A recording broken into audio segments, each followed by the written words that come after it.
ઓમ શ્રી ગણેશાય નમઃ. જય શ્રી કૃષ્ણ મિત્રો. શું તમે જાણો છો કે એકાદશીના દિવસે રાંધેલો ભાત શું કામ ન ખાવો જોઈએ? આ પાછળનું કારણ શું છે?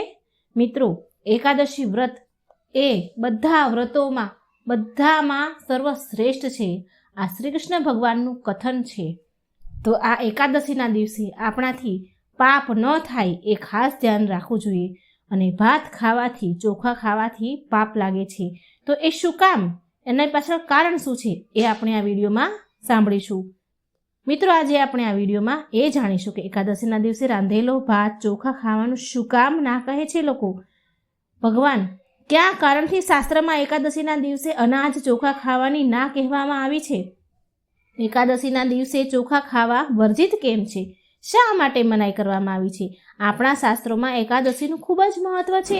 ભગવાન શ્રી કૃષ્ણએ ગર્ભ ગીતામાં કહ્યું છે કે બધા જ વ્રતોમાં એકાદશી વ્રત સૌથી શ્રેષ્ઠ છે. મનુષ્યના કલ્યાણ માટે આપણા ઋષિમુનિઓએ ઉપવાસ વ્રતોના નિયમો જણાવ્યા છે, જેનું પાલન કરીએ મનુષ્ય સુખ, શાંતિ, સમૃદ્ધિ, આરોગ્ય પ્રાપ્ત કરી શકે, જીવનનો ઉદ્ધાર કરી શકે તથા સાથે સાથે પાપોનું પ્રાયશ્ચિત પણ કરી શકે. મિત્રો, પદ્મ પુરાણ અનુસાર એકાદશીના દિવસે શ્રી હરિ વિષ્ણુ ભગવાનની પૂજા વિધિ વિધાનથી કરવામાં આવે છે. આ દિવસે વ્રત ઉપવાસ કરવામાં આવે છે. શ્રી હરિ વિષ્ણુ ભગવાનને એકાદશી અત્યંત પ્રિય છે.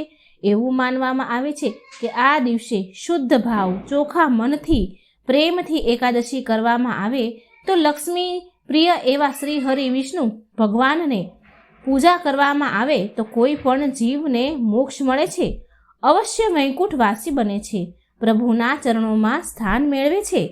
મોક્ષ એટલે મિત્રો આ જગતરૂપી સંસારના તમામ કર્મોના બંધનોમાંથી મુક્તિ મેળવવી.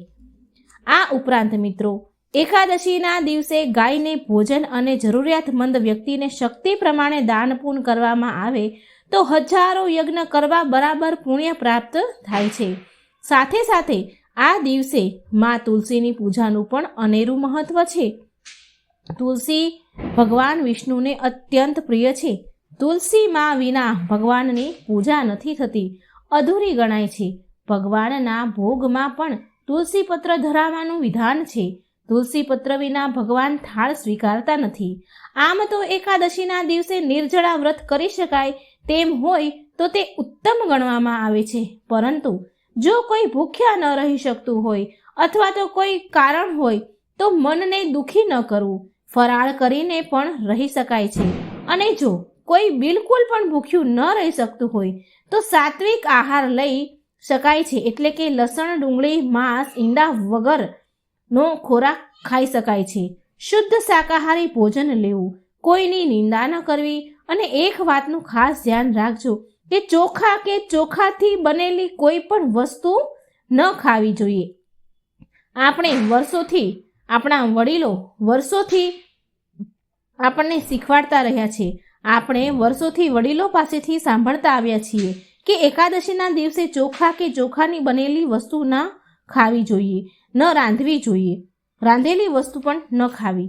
હવે તમે મિત્રો એ વિચારતા હશો કે ચોખા કે લાપસી આ બધું તામસિક ભોજન તો નથી, તો પછી એકાદશીના દિવસે ચોખા ભાત ખાવાની મનાઈ કેમ કરવામાં આવી છે? તો આ વિધાન સાચું છે. આનું સાચું કારણ કોઈ નથી જાણતું, કોઈને ખબર જ નથી. અંતે આનું સાચું કારણ શું હશે?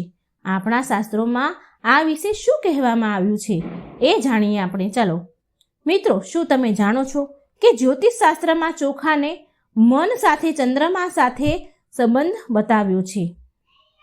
આ એકાદશીના દિવસે ચોખા ખાવામાં આવે તો આપણા શરીરમાં પાણીનું પ્રમાણ વધી જાય છે. મન અશાંત રહે છે. મન શાંત રહેતું નથી, એકાગ્રતા રહેતી નથી. આપણે આપણા મનની ભાવના પર કાબૂ મેળવી શકતા નથી. એટલે કે વ્રતના દિવસે આપણે પ્રભુનું ભજન, ભક્તિ, સ્મરણ કરવાના હોય તે કરી શકતા નથી, વ્રતનું પાલન કરી શકતા નથી, મન ભટકી જાય છે. માટે એકાદશીના દિવસે આપણા શરીરમાં પાણીનું પ્રમાણ ઓછું હોય તેટલું જ આપણા વ્રત માટે સાત્વિકતા રહેશે. ભગવાન નારદ મુનિએ આ એકાદશીનું નિર્જળા વ્રત કરીને ભગવાન નારાયણની ભક્તિ પ્રાપ્ત કરી હતી. વૈષ્ણવજન માટે આ એકાદશીનું વ્રત શ્રેષ્ઠ અને ઉત્તમ વ્રત છે.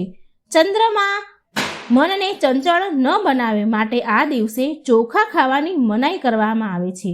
ચોખા ખાવાનો પરહેજ કરવામાં આવે છે. શાસ્ત્રોમાં આના વિશે એક પૌરાણિક કથા પણ છે. ઋષિ મેઘાનું નામ મિત્રો તમે તો સાંભળ્યું જ હશે.